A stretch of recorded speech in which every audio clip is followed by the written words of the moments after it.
Hello everyone, welcome back to Disha classes.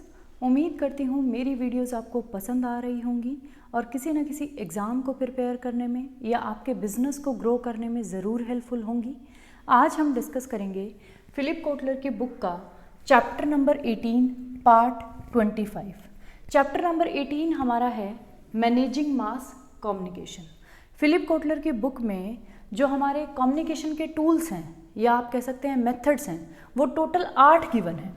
उन 8 methods में से 4 ऐसे कम्युनिकेशन के मेथड्स हैं जिनके थ्रू आप अपनी कम्युनिकेशन को मास लेवल के ऑडियंस तक पहुंचा सकते हैं। उन मास कम्युनिकेशन के मेथड्स में हमारे पास है advertising, sales promotion, events and experiences and public relations.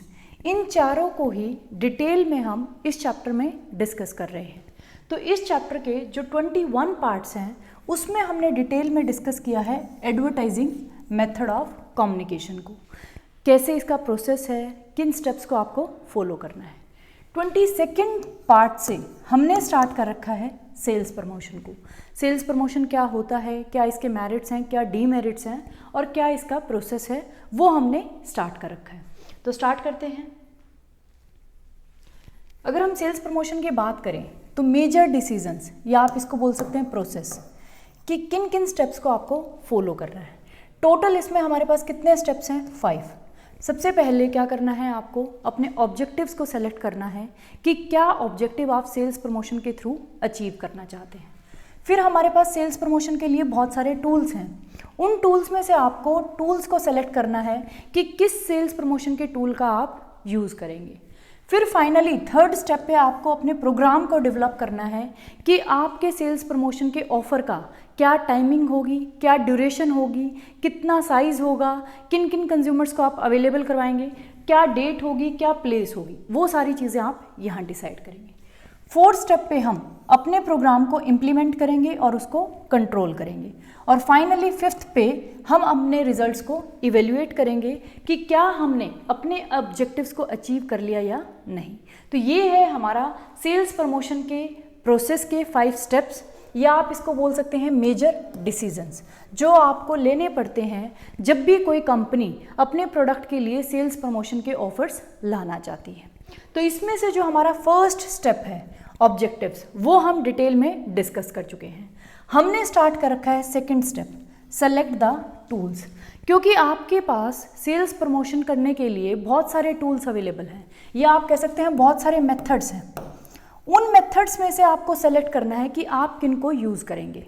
जब हमने अपने ऑब्जेक्टिव्स को स्टडी किया था तो हमने देखा था कि जब आप सेल्स प्रमोशन करते हैं तो सेल्स प्रमोशन सिर्फ आप कंज्यूमर्स के लिए नहीं करते कि सिर्फ आप सेल्स प्रमोशन का जो डील है या ऑफर है वो सिर्फ कंज्यूमर्स के लिए नहीं बनाते। आप क्या करते हैं, आपके पास 3 पार्टीज होती हैं। सबसे पहले है कंज्यूमर्स, दूसरा है हमारे पास रिटेलर्स और तीसरा हमारे पास है सेल्स फोर्स, जो कंपनी की खुद की है। तो ये 3 पार्टीज हैं। इन तीनों ही पार्टीज के लिए हमें क्या करना पड़ता है, सेल्स प्रमोशन की डील्स को लाना पड़ता है या सेल्स प्रमोशन के टूल्स को यूज़ करना पड़ता है। तो हमने स्टार्ट किया था कि जब हम कंज्यूमर्स के लिए टूल्स को सेलेक्ट करते हैं तो कंज्यूमर्स के लिए भी हमारे पास बहुत सारे टूल्स अवेलेबल हैं जिनके थ्रू आप अपनी सेल्स प्रमोशन कर सकते हैं। रिटेलर्स के लिए भी बहुत सारे आपके पास टूल्स अवेलेबल हैं, सेल्स फोर्स के लिए भी बहुत सारे टूल्स अवेलेबल हैं। अगर हम देखें तो जब आप टूल्स को सेलेक्ट करते हैं तो आपको किन किन बातों का ध्यान रखना है वो हमने पहले वाला डिस्कस कर लिया था। सबसे पहले हमारे पास आता है, जब आप टूल्स डिसाइड कर रहे हैं, कंज्यूमर प्रमोशन टूल्स। कंज्यूमर के लिए जब आप प्रमोशन टूल्स को सेलेक्ट करते हैं तो आपको बहुत सारी बातों का ध्यान रखना था, वो हम डिस्कस कर चुके हैं। सेकेंड हमने स्टार्ट कर रखा था ट्रेड प्रमोशन टूल्स को सेलेक्ट करने के लिए क्या क्या चीज़ों का ध्यान रखना है। ट्रेड प्रमोशन टूल्स का मतलब है रिटेलर्स के लिए, जो आपके ट्रेडर्स हैं, जो आपके बिहाफ पे ट्रेड करते हैं, आपके प्रोडक्ट को कंज्यूमर तक पहुंचाते हैं। उनके लिए आपको जब प्रमोशन के टूल्स को सेलेक्ट करना है तो किन किन चीज़ों का ध्यान रखना है। तो पहले तो हमने देखा था रीजंस, कि वो क्या क्या रीजंस हैं जिनकी वजह से हम अपने ट्रेडर्स को, रिटेलर्स हों या होलसेलर्स हों, उनको हम सेल्स प्रमोशन के ऑफर्स देते हैं। उसके लिए हमारे पास 4 रीजंस थे, पहला, दूसरा, तीसरा और चौथा। ये 4 रीजंस थे जिनकी वजह से हम अपने रिटेलर्स को, होलसेलर्स को, या जो भी हमारे ट्रेड के मेंबर्स हैं उनको हम सेल्स प्रमोशन के टूल्स अवेलेबल करवाते हैं। ये हम डिस्कस कर चुके हैं। अब स्टार्ट करते हैं आगे से।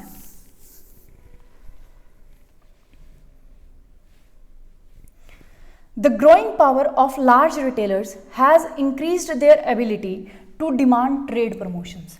ये कह रहे हैं जो आज के टाइम पे लार्ज रिटेलर्स की पावर है वो क्या हो रही है, ग्रो हो रही है। पहले आप देखते थे कि रिटेलर्स बहुत छोटे लेवल पे ऑपरेट करते थे, लेकिन आज के टाइम पे रिटेलर्स लार्ज लेवल पर ऑपरेट करते हैं, इसलिए उनकी पावर भी इंक्रीज हो गई है, इसलिए वो ज़्यादा ट्रेड प्रमोशन के ऑफर्स को डिमांड करते हैं। अब ऐसा नहीं है कि भी आपने सिर्फ रिटेलर को प्रोडक्ट दिया और वो आपके प्रोडक्ट को बेच देगा, नहीं, अब आपको उसको सेल्स प्रमोशन के ऑफर्स भी देने पड़ेंगे।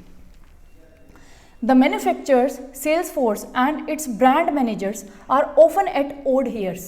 ये कह रहा है अब जो मैन्युफैक्चरर के सेल्स फोर्स है खुद की, जो उसके प्रोडक्ट को सेल कर रही है, और उसकी जो ब्रांड का मैनेजर है, उन दोनों के बीच में मतलब उन दोनों के पास ऑप्शंस अवेलेबल नहीं है, वो उनके सामने एक डिफ़िकल्टी है।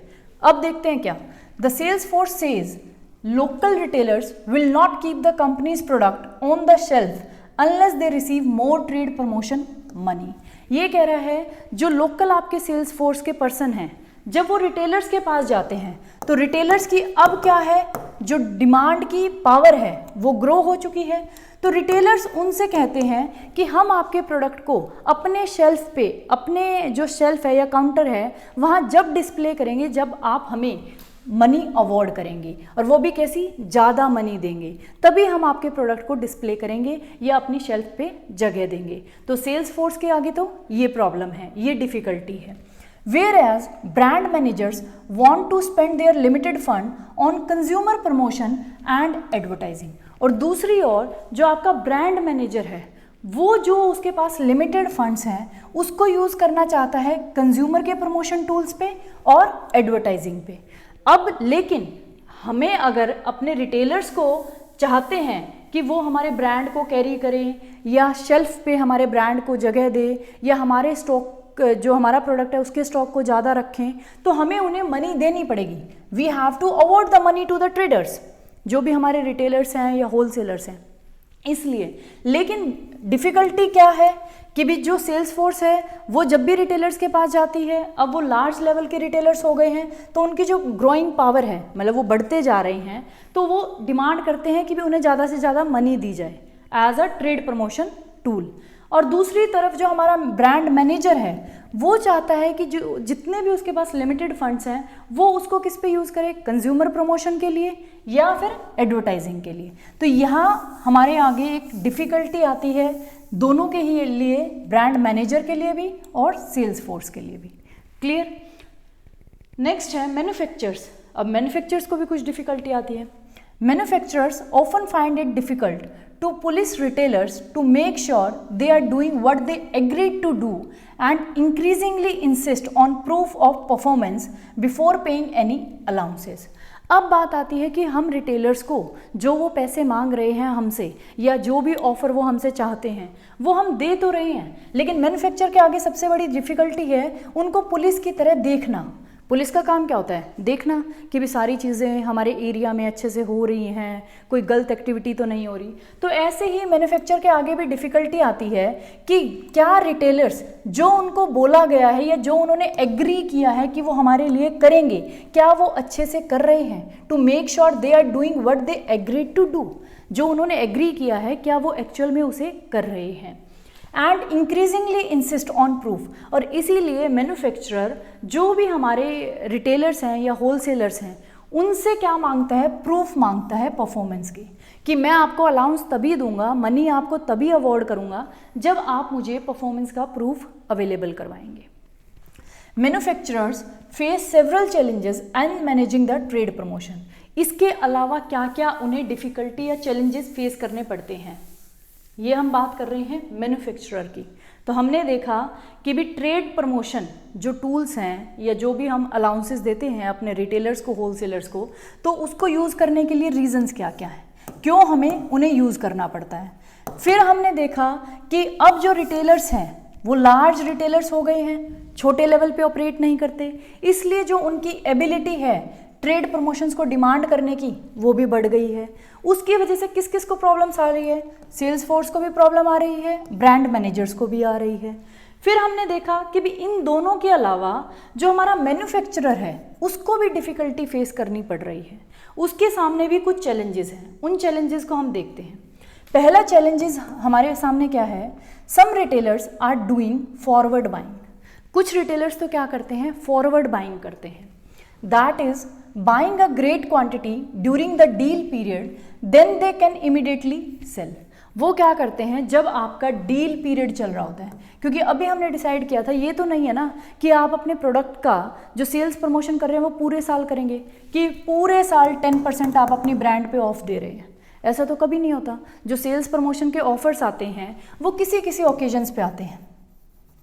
जैसे हम देखते हैं दिवाली पे, होली पे या अगस्त की सेल आती है, क्लियरेंस सेल आती है। तो जो डील पीरियड है, रिटेलर्स क्या करते हैं उस डील पीरियड के टाइम पे ज़्यादा क्वांटिटी को बाय कर लेते हैं, जितना वो इमीडिएटली सेल कर सकते हैं उससे।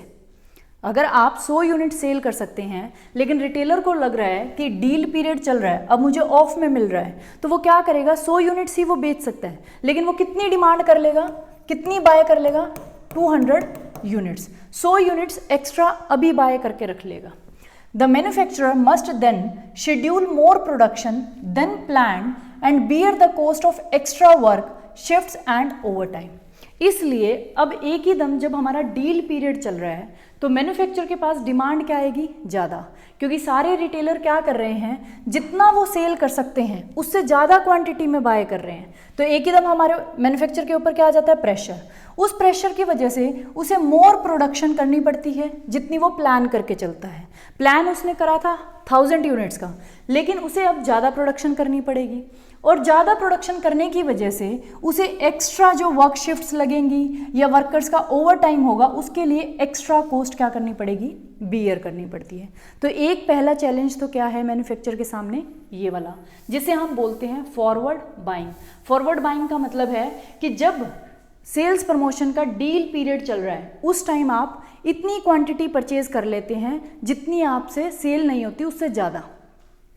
दूसरा क्या है challenge? Some retailers are diverting. Diverting का क्या मतलब होता है? Buying more than needed in a region where the manufacturer offers a deal.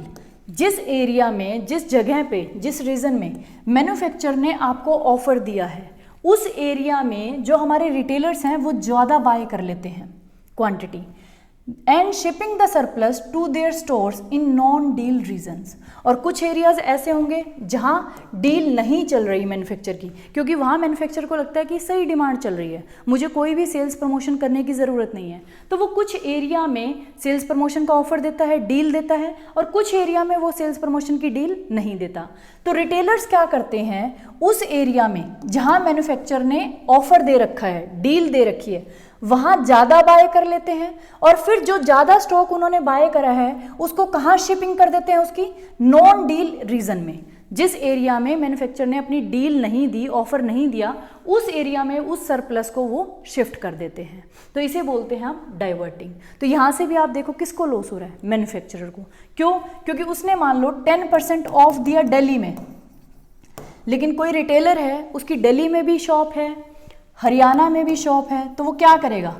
Delhi में एक्स्ट्रा बाय कर लेगा जहाँ ऑफर चल रहा है, जहाँ मैन्युफैक्चरर ने ऑफर डाल रखा है, वहाँ से एक्स्ट्रा बाय करके जितना भी एक्स्ट्रा स्टॉक उसके पास है उसको क्या कर देगा? हरियाणा में शिफ्ट कर देगा अपनी रिटेल की शॉप पे। तो इसे हम बोलते हैं डाइवर्टिंग। तो ये भी एक चैलेंज है किसके सामने? मैन्युफैक्चरर के सामने, जब वो ट्रेड प्रमोशन टूल्स का यूज़ करता है। Manufacturers handle forward buying and diverting by limiting the amount they will sell at a discount or by producing and delivering less than the full order in an effort to smooth the production. तो ये दो challenges से बचने के लिए क्या करते हैं मैन्युफैक्चरर? या तो उनका जो अमाउंट है जो वो डिस्काउंट पे देंगे उसकी लिमिट डिसाइड कर देते हैं, क्योंकि अभी तो हमने क्या था कि भी हम रीज़न जहां हमारा ऑफर चल रहा था वहां बहुत ज़्यादा क्वांटिटी में बाय कर लेते थे। अब क्या करेगा? वो एक लिमिट फिक्स कर देगा कि अगर आपको दिल्ली में भी दिल्ली में मान लो आपका ऑफर चल रहा है, तो दिल्ली में भी आप सिर्फ 1000 यूनिट्स ही ले सकते हैं। तो यहाँ आपने एक लिमिट लगा दी बाय के ऊपर। अब वो 1000 यूनिट्स ही बाय कर पाएगा, तो 1000 यूनिट्स में से मान लो 800 यूनिट्स तो उसकी दिल्ली में सेल हो रही है, तो वो कितनी यहाँ ट्रांसफ़र कर पाया हरियाणा में? सिर्फ 200 यूनिट्स। तो आप देखें, आपने लिमिट लगाकर डाइवर्टिंग को रोक दिया कुछ लिमिट तक। दूसरा वो क्या कर सकता है, जितना भी उनका फुल ऑर्डर आया है, जो हम फॉरवर्ड बाइंग की बात कर रहे थे कि उस टाइम पे हमें ज़्यादा प्रोडक्शन करनी पड़ती है, तो आप क्या करें, जो भी उनका फुल ऑर्डर आया है उसको पूरा डिलीवर ना करें। अगर किसी का ऑर्डर 100 यूनिट्स के लिए आया है तो आप उसको सिर्फ 50 यूनिट्स ही सप्लाई करें। तो इस तरीके से भी हम अपनी प्रोडक्शन को स्मूथ रख सकते हैं, ताकि हमें एक्स्ट्रा कॉस्ट बियर ना करनी पड़े ओवर टाइम की और वर्क शिफ्ट्स की। तो दो ये चीज़ें कर सकता है मैन्युफैक्चर इन दो चैलेंजेस से बचने के लिए। या तो आप एक लिमिट फिक्स कर दो, इतनी अमाउंट हम डिस्काउंट पे देंगे, इससे एक्स्ट्रा आप लेंगे तो आपको फुल अमाउंट ही पे करना पड़ेगा, उस पर कोई भी डिस्काउंट आपको नहीं मिलेगा। या फिर आप जितने भी ऑर्डर, उनका फुल ऑर्डर को डिस्पैच मत करें, कुछ अमाउंट ही उस ऑर्डर में से सप्लाई करें। Ultimately many manufacturers feel trade promotion has become a nightmare. इसलिए बहुत सारे मैन्युफैक्चरर सोचते हैं कि भी ट्रेड प्रमोशन करना एक बुरे सपने जैसा है। It contains layers of deals, is complex to administer.